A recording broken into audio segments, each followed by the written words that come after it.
আজ হচ্ছে 20শে মে, বিশ্ব মৌমাছি দিবস, ওয়ার্ল্ড বি ডে। সেই জন্য মৌমাছিদের সম্পর্কে আলাদা করে কিছু বলার কথা আছে।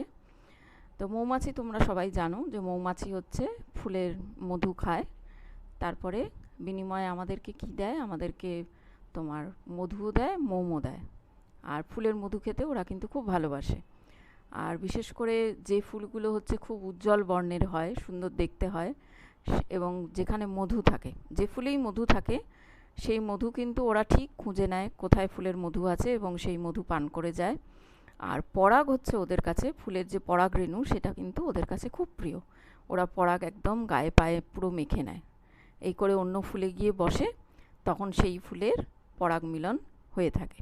এটা একটা আমাদের জন্য ভীষণ জরুরি বিষয়, আমাদের বেঁচে থাকার জন্য, আমাদের মানুষের প্রজাতির আমাদের সারভাইভ করার জন্য এটা একটা খুব গুরুত্বপূর্ণ বিষয়। এবার মৌমাছিটা আসলে কী ধরনের জীব সেটা ছবিতে দেখলে পরে বুঝতে পারবে।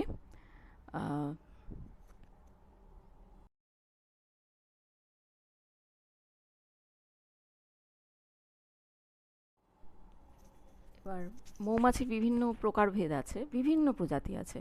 তোমরা তো শুধুমাত্র 4টে প্রজাতি পড়ে থাকো: Apis dorsata, Apis mellifica, Apis florea, Apis indica. এর মধ্যে ফ্লোরিয়াটা বেশি ব্যবহৃত হয় এখানে, ইউরোপিয়ান প্রজাতিটা। আর যেটা ওয়াইল্ড টাইপ অনেকগুলো বন্য প্রজাতি আছে, এপিস ডরসাটা যেমন, দেখতেও বড়সড় বেশ, আর এরা একটু আক্রমণাত্মকও হয় এদের টাইপটা।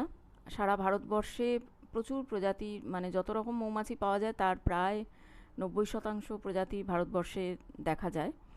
এবং এদের খুব ইন্টারেস্টিং কতগুলো বিষয় আছে, যেমন এদের হচ্ছে প্রজাতিভেদে এরা বিভিন্ন জায়গায় থাকতে পছন্দ করে, মানে এদের যে মৌচাক যেটা, যেখানে ওরা থাকে বাসা তৈরি করে, তো এরা গাছের কোটরে কেউ কেউ করে, গাছের ডালের মধ্যে যেটা আমরা দেখতে পাই সেখানে করে।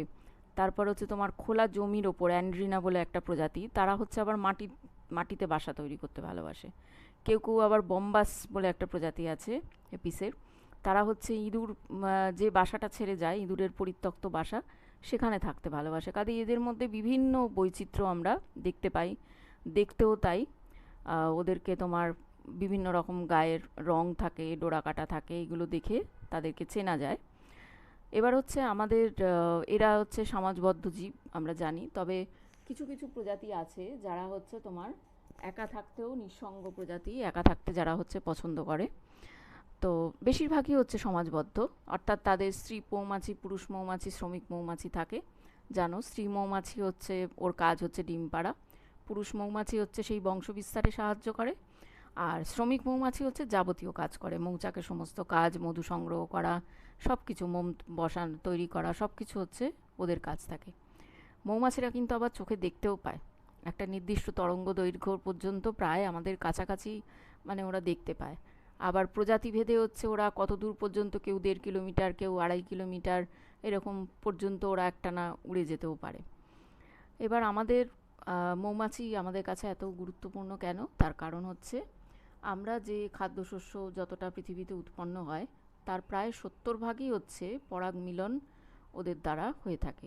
শুধু যে মৌমাছি তা নয়, এক্ষেত্রে প্রজাপতি, মধ, তারপরে তোমার মশা, মাছি, গুবরে পোকা এবং অন্যান্য আরও অনেক পতঙ্গ আছে যারা পরাগ মিলনে কিন্তু সাহায্য করে। পরাগ মিলন মানে হচ্ছে কি, একটা ফুলের পরাগ গিয়ে হচ্ছে অন্য ফুলের তোমার গর্ভমুণ্ডের উপরে গিয়ে পড়লে পরে পরাগ মিলন হয়, সেখান থেকে হচ্ছে উদ্ভিদের বংশ বিস্তারে সাহায্য করে। তো এবার হচ্ছে যে এই মৌমাছিগুলোর এখন খুব বিপদ হয়েছে, তার কারণ হচ্ছে যে এক তো তাদের বাসস্থান যত আমরা নষ্ট করে দিচ্ছি, গাছপালা কেটে দিচ্ছি, কৃষি জমি নষ্ট হচ্ছে, তত তাদের বেঁচে থাকা মুশকিল হয়ে যাচ্ছে, কারণ তারা থাকবে কোথায়। আর দ্বিতীয়ত হচ্ছে যে প্রচুর পরিমাণে যে রাসায়নিক ব্যবহার করা হচ্ছে, বিশেষ করে কীটনাশক জমিতে, তার ফলে হচ্ছে ওদের বাসস্থান তো ধ্বংস হচ্ছে, ওরা থাকছেই না, ওরা মারা পড়ছে। কাজেই ওদেরকে আমাদের স্বার্থেই কিন্তু বাঁচিয়ে রাখতে হবে, ঠিক আছে? কাজেই মৌমাছিদের নিয়ে এখন থেকে একটু ভাবা শুরু করো, একটুখানি নেট থেকে দেখো যে মৌমাছিরা কেমন দেখতে হয়, তারা কিভাবে পরাগ মিলন ঘটায় ইত্যাদি, দেখে ওদেরকে আক্রমণ না করলে ওরা কিন্তু আমাদেরকে কিচ্ছু করবে না।